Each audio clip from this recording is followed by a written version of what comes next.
नमस्कार दोस्तों, मैं हूं Harish Sahu. Inside think channel पर आप लोगों का स्वागत है। आज जिस वीडियो के ऊपर रिएक्शन देने जा रहा हूं वो वीडियो रिबाहा इमरान का है। लाइक शेयर और सब्सक्राइब जरूर करें इनके चैनल को।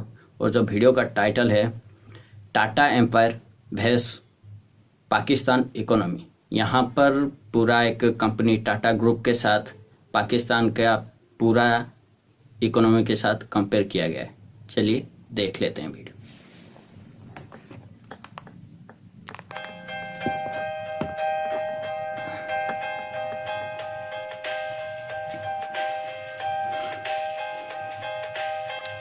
अस्सलामुअलैकुम, this is me Ribaha Imran and you are watching my YouTube channel. आज हम बात करेंगे इंडिया की एक बहुत बड़ी कंपनी टाटा एम्पायर्स की, जिसका शुमार दुनिया के गिने चुने बिजनेस आइकॉन में किया जाता है। उनके नेटवर्क की मालियत $123 बिलियन की है। उसका कंपैरिजन हम पाकिस्तान की टोटल जीडीपी के हवाले से करेंगे और फैक्ट्स एंड फिगर्स को सामने रखते हुए आइए लोगों से गुफ्तगू करते हैं। तो लोगों के जाने पड़ते हैं। मेरे आज के प्रोग्राम का सवाल ये है कि इंडिया की एक बिजनेस आइकॉन कंपनी है जिसका नाम टाटा है, जिसकी टोटल मालियत $123 बिलियन के सवाल है। आपकी क्या ये बेसिकली देखा जाए टाटा कंपनी जो सी है, छोटी चीज़ से लेके बड़ी चीज़ हर चीज़ मैन्युफैक्चर कर रही है। अब पाकिस्तान में देख लें, टाटा और सुजुकी मोटर देखी जाए, सेंस जो सी है एक ही है। टाटा अपने काम से बहुत आगे चली गई है, तो उसमें अपनी मैन्युफैक्चरिंग में उसने अपना पोर्टफोलियो बनाया है। उसमें सेलफोन्स हो गए, गाड़ियाँ हो गई, ट्रक्स वगैरह हो गए। हमारा बेसिकली पाकिस्तान में जो हिसाब है, जैसे सुजुकी देख लें, बहुत पुरानी कंपनी है। हमारे जो से टैक्सीज वगैरह वो हमें इतना सपोर्टेबल नहीं है कि हम कंपनी को जो से आगे इम्प्रूवमेंट की तरफ लेके जाएं। इसके बाद जो सा बाहर है, उनका सबसे बड़ा इनिशिएटिव जो से अपनी कंपनी जो भी है ना, उसे बेहतर लेकर प्रमोट करते हैं। तो इस वजह से उसका एक ये भी होने कि बहुत बड़ी कंपनी बन चुकी हुई है टाटा। ठीक हो गया। इस वाले से ये कहूँगा कि टाटा ग्रुप ऑफ कंपनीज है और उसमें उनके मल्टीपल बिजनेसेस हैं। और जो उसमें जो सबसे ज़्यादा उनका जो व्हीकल्स का बिज़नेस है, जो इनका ऑटोमोबाइल का बिज़नेस है, वो बहुत तेज़ी से ग्रो कर रहा है। ठीक है, बिकॉज आई थिंक टाटा से एक दफ़ा क्वेश्चन भी, जो उनका ऑनर है टाटा, उससे एक दफ़ा क्वेश्चन भी किया था कि आप में और मुकेश अंबानी में डिफरेंस क्या है। तो कहता है कि वो बिजनेसमैन है और मैं इंडस्ट्रियलिस्ट हूँ। तो मतलब Mukesh Ambani is one of the richest person of India है, लेकिन टाटा की जो टाटा के ऑनर है उसकी वर्थ कम है। मुकेश अंबानी का बिजनेस वॉल्यूम बहुत बड़ा है, लाइक उनकी ग्रुप ऑफ कंपनीज है। और उससे सबसे जो बड़ी बात है वो उनके जीडीपी ग्रोथ के अंदर बहुत वैल्यू ऐड कर रहा है कंपनी इंडिया के, उनकी एम्प्लॉयमेंट में बहुत वैल्यू ऐड कर रहा है। वो कहता है मैं सबसे ज़्यादा नौकरियां देता हूँ इंडिया के अंदर। सही बात है। ठीक है, इतनी मुकेश अंबानी की कंपनीज के अंदर जॉब्स नहीं जितनी टाटा की हैं। तो Tata is like I think one of the biggest icon of India. बहुत उनकी वर्थ है। अच्छा सर, क्या वजह है कि उनकी एक जो कंपनी है टाटा, वो इतना ज़्यादा ग्रो कर गई है और उसकी जो मालियत है वो आपके सामने है। इसके पीछे क्या आपको क्या वजह नजर है? इसके पीछे मल्टीपल रीजंस हैं। इस पे अगर आप इनकी केस स्टडीज पढ़े तो इनकी ये कि इन्होंने डिफरेंट, अब जिस तरह टाटा नानो इनकी कार आई थी, ठीक है, वो क्या था कि जो लो कॉस्ट व्हीकल्स थी उसमें भी लोएस्ट कॉस्ट थी उनकी, सबसे सस्ती गाड़ी थी उनकी वहाँ पे। उन्होंने एक सर्टेन टारगेट को सेगमेंट को हिट किया कि जो गाड़ी नहीं परचेज कर पाते, वो सेगमेंट जो है अगर हम उनको गाड़ी दें तो they will be like very happy, और उनको एक अपनी रेंज के अंदर जो उनकी बजट है उसमें उनको गाड़ी मिल जाएगी। तो बेसिकली इन स्ट्रेटजीज़ के साथ मार्केट में आते हैं। वो एक सर्टेन टारगेट्स को हिट करते हैं, नीश मार्केट को हिट करते हैं, और उन्हें सारे सेगमेंट्स के लिए एक डिफरेंट प्रोडक्ट बनाया हुआ है, जिसकी वजह से टाटा जो है वो बहुत तेज़ी से ग्रो कर रहे हैं। अच्छा सर, अगर उनकी एक कंपनी टाटा का कंपैरिजन पाकिस्तान की पूरी जीडीपी के साथ किया जाए, तो आपको पता है पाकिस्तान की जो पूरी जीडीपी है वो $263 बिलियन की है। अगर इस तरह के इंडिया के सिर्फ 2 बिजनेस मिल जाएं तो वो पाकिस्तान की टोटल जीडीपी को क्रॉस कर सकते हैं। तो आप इसको कैसे देखते हैं? देखिए, ये तो बड़ी एम्बेरसमेंट वाली बात है पाकिस्तान के लिए कि हमारा जीडीपी ग्रोथ एक इंडिया की 2 कंपनीज के बराबर है।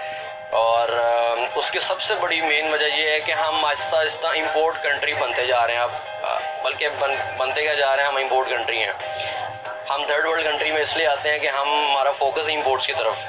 हम खुद कोई चीज़ प्रोड्यूस नहीं करना चाहते, ठीक है। यहाँ पे हम आज तक एक सुई नहीं बना सके। हम सिर्फ फेमस हैं टेक्सटाइल के अंदर, हम उसी में लगे हुए हैं। उसके अंदर भी हम समटाइम्स कॉटन एक्सपोर्ट कर रहे होते हैं, हालांकि कॉटन हमारी यहाँ पे खुद, हम एग्रीकल्चर कंट्री हैं, हम बाहर से चीज़ें इंपोर्ट करते हैं। हम उल्टा हमारी एक्सपोर्ट्स बढ़नी चाहिए थी। फिर सबसे बड़ी जो हमारी जो एग्रीकल्चर है वो हमारी इकोनॉमी की बैकबोन है, लेकिन उसके बावजूद हम ये उसकी वजह यही है ना कि हम एग्रीकल्चर और टेक्सटाइल से बाहर ही नहीं आ रहे। दुनिया खाली एग्रीकल्चर थोड़ी बैठी हुई है, वो मैन्युफैक्चरिंग की तरफ जा रहे हैं, वो टेक्नोलॉजी की तरफ जा रहे हैं, वो डिफरेंट एडवांसमेंट्स कर रहे हैं, खुद चीज़ें प्रोड्यूस करते हैं। अगर उन्होंने गाड़ी की बनानी है, उस गाड़ी का एक नट भी वो खुद प्रोड्यूस करेंगे। वो ये नहीं करेंगे हम यहाँ पे असेंबल कर लें, सारी चीज़ें बाहर से मंगा लें। हम लोग सारी चीज़ें बाहर से मंगवाते हैं, यहाँ से सिर्फ असेंबल करते हैं। हमारा सिर्फ फोकस जो है वो असेंबली की तरफ है, फाइनल प्रोडक्ट की तरफ। हम उस प्रोडक्ट की बेस जो है उस पर फोकस ही नहीं करते कि यार वो जिन चीज़ों से वो प्रोडक्ट्स बन रही है वो इटसेल्फ एक इंडस्ट्री है, ठीक है। अगर हम कंस्ट्रक्शन सेक्टर की बात करें तो कंस्ट्रक्शन सेक्टर के अंदर जो है ना different businesses attach, different industries attach हैं। पेंट इंडस्ट्री है, उसमें क्या कहते हैं टूल्स इंडस्ट्री है, बहुत सारी इंडस्ट्रीज अटैच हैं। वो इंडस्ट्री वो सारी चीज़ें इंपोर्ट हो रही हैं, आपके कुछ बनता ही नहीं आप, तो इसलिए आपके जीडीपी ग्रोथ कैसे होगी? जीडीपी तो है ही ग्रॉस डोमेस्टिक प्रोडक्ट का मतलब ये है कि जितनी टोटल नंबर ऑफ प्रोडक्शन आपकी पाकिस्तान में हो रही है। तो इसलिए मैं समझता हूँ कि जब तक हम इंपोर्ट से खुद मैन्युफैक्चरिंग की तरफ नहीं जाएंगे, हम जीडीपी ग्रो हमारा उस तरह नहीं कर सकता जिस तरह इंडिया कर रहा है। अच्छा सर, देखिए जिस तरह अब वो काम कर रहे हैं, अब जैसे आपने कहा है कि जिस तरह वो खुद अपने मैन्युफैक्चरिंग कर रहे हैं, जब से नरेंद्र मोदी जी की वहाँ पे इंडिया में गवर्नमेंट आई है, तब से उन्होंने एक स्कीम लॉन्च की थी मेक इन इंडिया, जिससे उनका जो बड़ा हर बिजनेस को बहुत ज़्यादा बूस्ट मिला है। हर फील्ड में हम देख लें, चाहे वो मैन्युफैक्चरिंग में किसी भी किस्म की फील्ड हो, चाहे वो ऑटोमोबाइल इंडस्ट्री हो, चाहे वो टेक्नोलॉजी वाइज हो, सॉफ्टवेयर वाइज हो, तो फिर वो बड़ा इस पे वर्किंग कर रहे हैं। तो आप इस हवाले से इसके पीछे की आपको ये वजह नजर आ रही है कि उन्होंने स्कीम्स और पॉलिसीज लॉन्च की? ऑब्वियसली आप यहाँ पे बिजनेस एनवायरनमेंट प्रोवाइड करें। चाइना और चाइना के बाद अगर इंडिया इकोनॉमी ग्रो करी, चाइना ने कैसे ग्रो किया? चाइना ने ऐसी ग्रो किया है कि उन्होंने बिजनेस एनवायरनमेंट वहाँ पे दिया है। यहाँ पे मैं आपको एक पर्सनल अपनी बात बताता हूँ। मैंने एक कंपनी रजिस्टर करनी है यहाँ पे, और उसके इतने लांझे हैं कि मतलब मैं सॉरी स्लैंग वर्ड यूज़ कर रहा हूँ कि मैं अभी तक अपनी कंपनी रजिस्टर नहीं कर सका। मैंने एक्सपोर्ट के लिए रजिस्टर करानी थी, ठीक है। तो कहने का मकसद है कि वहाँ पे, और मेरे चचा कनाडा में होते हैं, वो कहते हैं कि जी हम घर ऑनलाइन बैठ के कंपनी रजिस्टर कर सकते हैं। मतलब दिस इज द डिफरेंस कि जब वो बिजनेस वाले बंदे को प्रमोट करते हैं, वो उसको हीरा समझते हैं कि यार ये बंदा इन्वेस्टमेंट लेके ये यहाँ पे इकोनॉमिक एक्टिविटी जनरेट करेगा, यहाँ पे एम्प्लॉयमेंट में। जब अगर मैं एक दुकान भी खोलता हूँ तो 4 मेरे मुलाजम होंगे, उनको जॉब्स मिलेंगी, मेरा एक्टिविटी चलेगी, मैं उससे जो चीज़ें परचेज करूँगा, गवर्नमेंट को इंडायरेक्ट टैक्स जा रहा है, बहुत सारी चीज़ें हो रही हैं, इकोनॉमिक एक्टिविटी जनरेट हो रही है, बिजनेस को वो प्रमोट करते हैं। यहाँ पे आप उसको मतलब डिस्करेज किया, वो उसके डिपार्टमेंट से उसके पीछे पड़े हैं। पहले तो आप यहाँ पे इन्वेस्टमेंट लेंगे तो आपके पीछे एफबीआर पड़ जाएगा, तो हमारा पैसा कहाँ से आया, ठीक है ना। तो उल्टा यहाँ पे हम स्नब करते हैं, हम दबाते हैं उसको, बिजनेसमैन को दबाते हैं, ठीक है। मैं समझता हूँ जो है इन्वेस्टमेंट यहाँ पे नहीं करते, इन्वेस्टमेंट भी नहीं, जब इन्वेस्टमेंट नहीं होगी तो प्रोडक्शन कैसे होगी, प्रोडक्शन नहीं होगी तो आपकी जीडीपी ग्रोथ कैसे होगी। तो ये चेंज चलती है और स्टार्ट यहीं से होता है, बेस यहीं से होता है। इंडिया इतनी तरक्की कर रहा है कि इंडिया इसलिए तरक्की कर रहा है कि वो बिजनेस एनवायरनमेंट प्रोवाइड करता है। उनके लिए वो बंदा हीरा है, जो बंदा इन्वेस्टमेंट लेके आ रहा है, और जो बंदा एक छोटे से छोटा बिजनेस भी स्टार्ट करना चाहता है। वहाँ पे एंटरप्रेन्योर्स, आप अभी आईटी इंडस्ट्री उठा के देख लें उनकी, ठीक है। उनकी एक कंपनी है, उनकी ऐप, एक मैंने पिछले स्टडी कर रहा था, एक जिलिंगो उनकी एक ऐप है, ठीक है। उस ऐप पे उसने क्या किया कि चतुचक एक बैंकॉक की मार्केट है, वो जिस तरह हमारी लिबर्टी मार्केट है, उनकी बैंकॉक की बहुत बड़ी मतलब बैंकॉक की बहुत बड़ी मार्केट है, ऐसे ही लिबर्टी की तरह चतुचक के नाम से। उन्होंने सारी शॉप्स पे जाके कहा कि हम आपकी प्रोडक्ट्स को इंटरनेशनल, मतलब उसको इंटरनेशनल लेवल पे लेके जाएंगे, एक्सपोर्ट्स होगी आपको यहाँ से। अगर हमारे यहाँ पे ऑर्डर्स लाएंगे डिफरेंट कंट्रीज में, इस तरह इंडिया भी है, चाइना भी है, बैंकॉक की मार्केट। अब एक दुकानदार था, होगा ठीक है यार डाल दो मेरी प्रोडक्ट्स ऐप पे, मुझे कोई मसला नहीं। उन्होंने सबको ऐप इंस्टॉल करवाई, उन्होंने कहा ये जितनी हमारी ऐप से आपकी सेल हुई, जैसे लाइक फूड पांडा या इस तरह की जो ऐप्स चल रही है हमारे यहाँ पे। अब देखिए उनका माइंडसेट, 1 साल के अंदर उन्होंने क्या किया, सबको ऐप इंस्टॉल करवा के उधर से उनके ऐप के थ्रू एक्सपोर्ट्स होना शुरू होगी, उनको रेवेन्यू आना शुरू हो गया, कस्टमर्स का बिजनेस बढ़ने लग गया। वहाँ पे $1 बिलियन की कंपनी बन गई वो 1 साल में, $1 बिलियन। ठीक है, कैन यू बिलीव? अब वो बंदा बहुत स्मार्ट है, बन गई ना ये। अब वो इंडिया में रजिस्टर्ड है, बहुत ठीक जानकारी रखा है। और जाहिर सी बात है इंडियन गवर्नमेंट ऐसे एंटरप्रेन्योर्स को इनकरेज करती है। ऐसे ही है। आप मुझे यहाँ पे कोई कंपनी बताएं, मुझे एक सिर्फ सिस्टम सॉफ्टवेयर हाउस है हमारा, इसके अलावा कोई कंपनी बताएं या कोई ऐसा एंटरप्रेन्योर आया हो जो 1 साल में $1 बिलियन पे पहुंच गया हो। रिकॉर्ड नहीं बन सका, नहीं बन सका। ऐसे ही। तो कहने का मकसद है कि वो बिजनेस एनवायरनमेंट प्रोवाइड करते हैं। Same goes with China. वहाँ पे तो मैंने सुना है कि पता नहीं एग्रीकल्चर सेक्टर को फ्री है, बिजली फ्री है, बहुत सारी चीज़ें फ्री हैं। जब आपकी लेबर फ्री हो तो फिर आप ऑब्वियसली उधर इन्वेस्ट करते हैं। एग्जैक्टली। तो कहने का मकसद है कि यहाँ पे हमारा लेबर फ्री बिजनेस कैसे हो एनवायरनमेंट ही सकता नहीं, है? यहाँ पे डिपार्टमेंट सपोर्टिव रोबोट नहीं है। करना गवर्नमेंट पड़ेगा। डिपार्टमेंट्स, गवर्नमेंट को चाहिए, ये जो बात करते हैं गवर्नमेंट के ये प्रोजेक्ट वो प्रोजेक्ट, सबसे पहले अपने सिर्फ डिपार्टमेंट ठीक कर लेना गवर्नमेंट, सिर्फ जो पब्लिक सर्वेंट्स हैं उनको ठीक कर ले, सारे मसले खुद ही काम कर लेंगे, हम लोग खुद ही बिजनेस कर लेंगे, हम लोग खुद ही इन्वेस्टमेंट्स कर लेंगे। हमें जो है ना वो डिपार्टमेंट सपोर्टिव होने चाहिए। ऐसे है। बेसिकली अगर सबसे बड़ा जो सा है उनकी पॉपुलेशन 1.5 बिलियन है सबसे। अगर अब देखें पाकिस्तान की है 23 करोड़। अगर वो एक नमक प्रोड्यूस करते हैं ना, अगर उस पर कॉस्ट आती है 1 करोड़ पे आती है, वो तकरीबन अगर 1 अरब बिक जाए उनका आबादी के हिसाब से है। क्योंकि हमारे में जो सा पॉलिटिकल इश्यूज आ जाते हैं, कुछ दूसरे इश्यूज आ जाते हैं, उस वजह से जो सा स्टेबल नहीं हो सकता पाकिस्तान। दैट्स व्हाई वो इतना, उनकी एक बिजनेस ही इतना आगे चला गया, और वो अगर इस तरह के 2-3 बिजनेस मिल जाएं और वो पाकिस्तान की जीडीपी को भी क्रॉस कर सकते हैं, इसलिए वो मतलब इतनी तरक्की कर रहे हैं। बेसिकली जो से हमारे में पॉलिटिकल हो गया, डिफरेंट जो से क्राइसिस हैं वो में ले जाते हैं। क्योंकि हमारे बैक एंड में जब हम कोई भी नोट प्रोड्यूस करते हैं, मार्केट में ले करते हैं, उसमें हमका इकोनॉमिकल रेशो ये होती है कि 75% आपने बैक एंड में रखना है। हमारा जितना नोट बड़ा होता जाएगा उतना डिवैल्यूएशन होती है कंट्री की। सही हो गया। आपको इसके पीछे की क्या वजह नजर आती है कि वो हमसे इतना आगे चले गए और हम एक साथ अलग होने के बावजूद अभी सिर्फ मतलब मजहबी मतलब रिलीजन टाइप की बातों से बाहर नहीं निकल? ऐसे ही देखिए, यहाँ पे मैं सबसे पहले कायदे-ए-आज़म को कोट करूँगा। उसने कहा कि क्या कहते हैं, पता नहीं, the country has nothing to do with religion, caste and creed. ठीक है, मतलब कि रियासत जो है उसका कोई ताल्लुक नहीं है किसी मज़हब के साथ और किसी कास्ट के साथ, किसी क्रीड के साथ। ठीक है, उसकी रीज़न यही है, उन्होंने बेसिकली इसी वजह से कहा था कि हम हर चीज़ को, लेकिन वैसा तो हो गया ना अभी तो पाकिस्तान, हम उसमें कीड़े ही निकालते रहेंगे, हम उसमें फ्लॉज ही ढूंढते रहेंगे। ठीक है ना, उसको हम कभी इनकरेज नहीं करेंगे। Just like doctor Abdul Salam की आप बात ले लें, he is the only Nobel prize winner in Pakistan. और एक पाकिस्तानी नोबेल प्राइज़ विनर है। हमने उसको आज तक इसलिए कभी उसको हाईलाइट नहीं किया या उसको अपने बच्चों को नहीं पढ़ाया उसकी स्टडीज कि why he was a Nobel prize winner, क्योंकि वो कादियानी थे। ये वो कादियानी है तो बस ये उनके हर चीज़ फेल है। तो यार ये चीज़ों से जब बाहर नहीं निकलेंगे।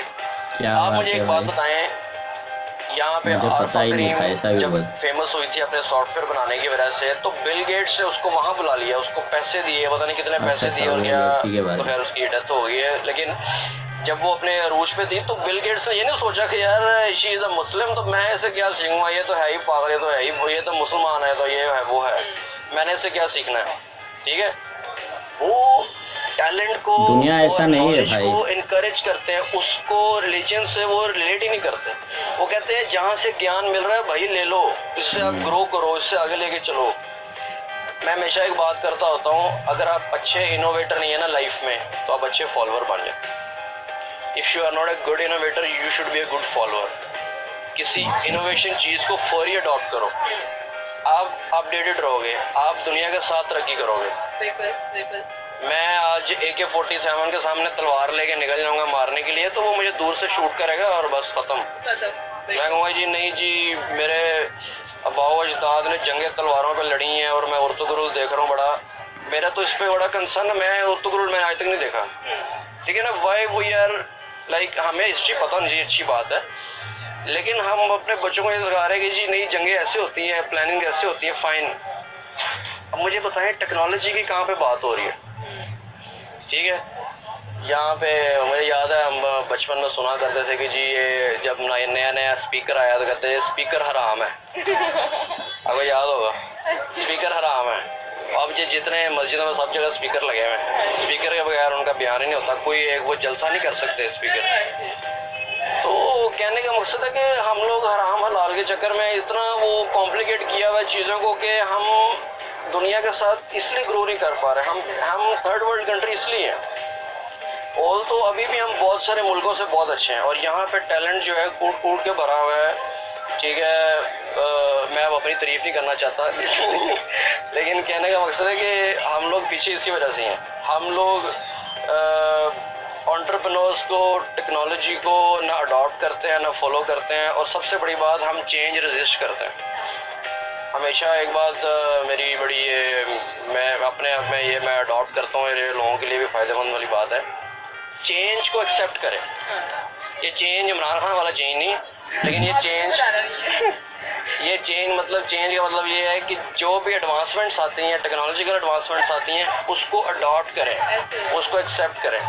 मेरे यूनिवर्सिटी के एक प्रोफेसर थे, वो एक बात बड़ी अच्छी करते होते थे। वो कहते थे कि अपना मोबाइल और अपना लैपटॉप लेटेस्ट रखो, जो लेटेस्ट जो फ़ोन चल रहा है ना वो रखो। अगर आपके पास कैपेसिटी है फ़ोन चेंज करने की, जो नया आईफोन का नया मॉडल है ना वो रखो। कहने का मसला है कि लेटेस्ट से मुराद ये है कि जो टेक्नोलॉजी उसमें चल रही है आपके फ़ोन में होनी चाहिए, बस ये। और हम इसको जो है वो कहते हैं जी, पहले तो लोग हराम है। नहीं हराम नहीं, पहले लोग इसलिए अच्छे होते थे कि वो मोबाइल नहीं थे होते। तब लोग गैदरिंग्स करते थे, बैठते आपस में गपशप करते थे। ठीक है, वो एक एथिकल बात है कि गैदरिंग हुई भी है और सारे अपने फ़ोन पे यूज़ कर रहे हैं, लेकिन टेक्नोलॉजी अडॉप्शन बहुत ज़्यादा ज़रूरी है। जी तो व्यूअर्स, आपने पाकिस्तानी आवाम की राय तो जानी। इसी के साथ अपनी मेज़बान इब्राहिम रान को दीजिए इजाज़त, और जाने से पहले मेरे चैनल को ज़रूर सब्सक्राइब कीजिए, वीडियो को ज़रूर लाइक कीजिए, शेयर कीजिए, और मुझे जाके इंस्टाग्राम पे फॉलो करना मत भूलिएगा। Thank you so much. तो वीडियो ख़त्म हो गई।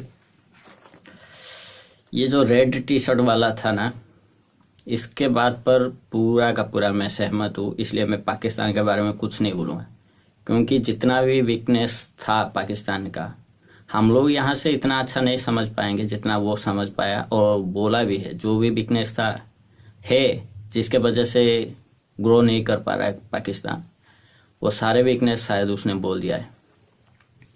तो उसके बारे में तो मैं कुछ बोलना नहीं चाहूँगा। और जहाँ तक बात टाटा इतना ग्रो कैसे किया, इतना कैसे आगे बढ़ गया है, तो भाई ये इतना पुराना कंपनी ने, इतना मतलब कोई नया कंपनी नहीं, काफ़ी पुराना कंपनी, लगभग 150 साल से ज़्यादा है। तो टाटा कंपनी कोई छोटी मोटी कंपनी नहीं है। ऊपर से ये अभी के जो है, जो मेन है अभी, मतलब रतन टाटा, जो कि अभी मेन ऑनर के हिसाब से है अभी, तो वो इंसान ही कुछ कमाल का है। मतलब ऐसा लाइफस्टाइल शायद ही और कोई जी पाएगा। अभी कुछ लोगों का होता है लाइफ का कुछ हिस्सा उदाहरण के लिए दिया जाता है, और कुछ लोग होते हैं जिनका पूरा का पूरा लाइफ ही हर, मतलब उनके जीवन का कौन सी भी वक्त का कोई भी समय उठा लो, उसमें से कुछ ना कुछ उदाहरण मिल जाएगा, ऐसा कुछ ना कुछ सीखने वाली चीज़ मिल जाएगा। वैसा लाइफ जीने वाले हैं मुझसे है ये, जो कि रतन टाटा। इनके हर टाइम पे कुछ ना कुछ ऐसा खास बात होता ही है, तो जिसके वजह से मतलब इंसान का जो है ना, खुद में कुछ ऐसा क्वालिटी हो तो उसको देख के पूरा दुनिया फिर उसको फॉलो करता है। अरे भाई, सामने वाला जब अपना मालिक जब ऐसा है तो फिर हम लोगों को वैसा ही होना पड़ेगा। तो ये ऐसा कुछ काम ऐसे करते रहते हैं जिसके वजह से पूरी दुनिया, इनके पास जो भी बंदा काम करते हैं वो सब इतने ईमानदार है कि बोलो मत। मतलब इनका जो है ना, मेहनत का पैसा भी ठीक से नहीं देता है आजकल कोई, मेहनत का पैसा भी कोई भी आजकल ठीक से नहीं देते हैं। लेकिन ये ऐसे इंसान हैं जो कि ईमानदारी का पैसा वो भी सही देते हैं, और ईमानदारी का पैसा देते नहीं, पहले ईमानदारी को देखकर ही काम पे रखते हैं। मतलब इनके कंपनी में इंसान का पढ़ाई लिखाई का इतना इम्पोर्टेंट नहीं है, इंसान का स्वभाव कैसा है वो सबसे ज़्यादा इम्पोर्टेंट है। ऐसा इनका कंपनी में जिसको भी काम दिया जाता है वो इंसान को देख के काम देते हैं। ऐसे है इनका सब काम करने की तरीका है। ऐसे मतलब बहुत सारा उदाहरण है इनके बारे में। और मान लो कि रतन टाटा, अभी किसी को कोई मान लो जवाब दिया, अभी मैं यहाँ पे वो मतलब अपना जैसे रामायण में एक बात है, वचन जाए प्राण जाए लेकिन वचन ना जाए, मतलब जान चला जाएगा सही, जान चले जाएगा चलेगा, लेकिन कुछ किसी को अगर कोई जवाब दिया है तो वो उसमें वो कुछ भी हो जाए वो जवाब पूरा करना है। तो इनका भी कुछ ऐसा स्वभाव है, मतलब किसी को अगर ये कुछ जवाब दिए हैं तो उसको पूरा करने के लिए ये कुछ भी कर सकते हैं, ऐसा है इनका स्वभाव। और एक बात ये जो है ना, लगभग इनकी कमाई का लगभग 66% वो भी हमेशा वो चैरिटी में जाता है, वो दान कर लेते हैं कोई और ऐसा नहीं है कि मान लो कि अभी कोई भी आम इंसान हो, हाँ आज कर लिया कल कर लिया, इनका पूरा रूल्स नियम बन गया वो, मतलब दान करने का 66% अगर देना है तो 66% देना ही है, किसी भी कीमत पर उसको दे ही देना है, अभी उससे पीछे नहीं हटना है। और ये इनकी कमाई का लगभग 66% दान में दे देते हैं। तो जो अभी जैसे बोल रहे थे, वो जो लड़का बोल रहा था कि मुकेश अंबानी और रतन टाटा, तो ये दोनों अलग अलग जगह, हालांकि इंडिया के लिए बहुत सारे अच्छा काम दोनों करते हैं, लेकिन टाटा के साथ अंबानी को कंपेयर नहीं किया जा सकता है।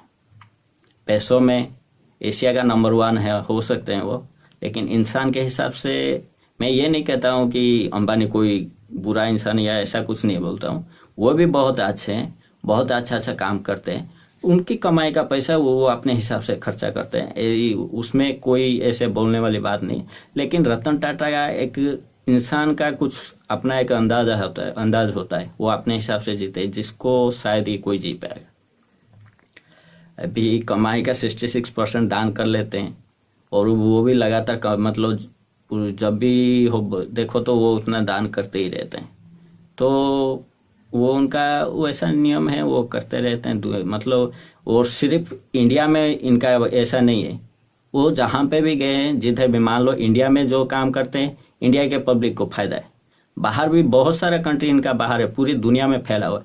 तो दुनिया पे जहाँ पे भी इनका कंपनी है, वो उस जगह पे जो भी कमाई होता है उसका बहुत बड़ा हिस्सा वहाँ के पब्लिक को दे दिया जाता है। तो वहाँ के लोकल लोगों का सुविधा होता है, सबको मिलता है, तो उसके वजह से कंपनी का वो हर कोई रेस्पेक्ट देता है। तो ये पूरा दुनिया में फैला हुआ है। और लास्ट में जिस बात को लास्ट करना चाहता हूँ, तो ये जो है ना, मान लो कि दुनिया में कोई भी कंपनी अगर डूब रहा है, अच्छा खासा नाम किया और नाम करने के बाद पैसा भी अच्छा खासा कमाया, लेकिन कुछ सालों के बाद फिर धीरे धीरे वो कंपनी के कुछ ना कुछ कमी आता है, जिसके बाद मतलब कोई भी कंपनी ऐसा लगातार तो चलता नहीं। हाँ, लेकिन टाटा लगातार चला हुआ है, 150 साल से चला हुआ है। ये भी, इसमें भी बहुत सारे बदलाव होते रहते हैं, लेकिन ये चलते रहता है। लेकिन बहुत सारे ऐसा कंपनी है जो कि कुछ सालों तक चलने के बाद फिर बंद हो जाता है। वैसा कंपनी को ना सहारा हमेशा टाटा दिया। मान लो कि वो कंपनी अभी आगे नहीं बढ़ पा रहा है, धीरे धीरे डूबते हुए जा रहा है, मतलब इम्प्रूव कुछ नहीं हो पा रहा है। तो ऐसे हालत में जो भी कंपनी टाटा के पास आया, वो उस कंपनी को या तो कुछ हिस्सेदारी में ले लिए, नहीं तो पूरा कंपनी खरीद ली। ऐसे बहुत कंपनी है जिसको खरीद के ये फिर से उसको ग्रो किया, और कुछ का नाम चेंज करना पड़ा और कुछ का नाम अभी भी है। मतलब भले ही प्रजा इनके सामने ना झुके, दुनिया भर की राजा इनके सामने झुक जाते हैं। ऐसा है ये महाराजा। तो मैं बिजनेसमैन की बात कर रहा था, पब्लिक या कोई राजा की बात नहीं, बिजनेस वालों की बात कर रहा था। तो मतलब मैं भी कैसे बता सकता हूँ, जिसका पूरा का पूरा जीवन एक उदाहरण हो सकता है, तो उसको 2, 4, 5 मिनट में तो कोई भी नहीं बोल सकता। बस मैं कुछ ऐसा इम्पोर्टेंट बात जो कि मुझे ठीक लगा, मैं उसके हिसाब से कहा। बस मेरा इतना ही कहना है। और वीडियो की बात है तो शेयर कीजिए, अपने पसंद के मुताबिक लाइक डिसलाइक करिए। किसी भी तरह की टिप्पणी या कोई सलाह देना चाहते हो तो कमेंट ज़रूर कीजिए और चैनल को ज़रूर सब्सक्राइब कीजिए ताकि अगली वीडियो आप तक पहुंच पाए और हम फिर से मिल पाए।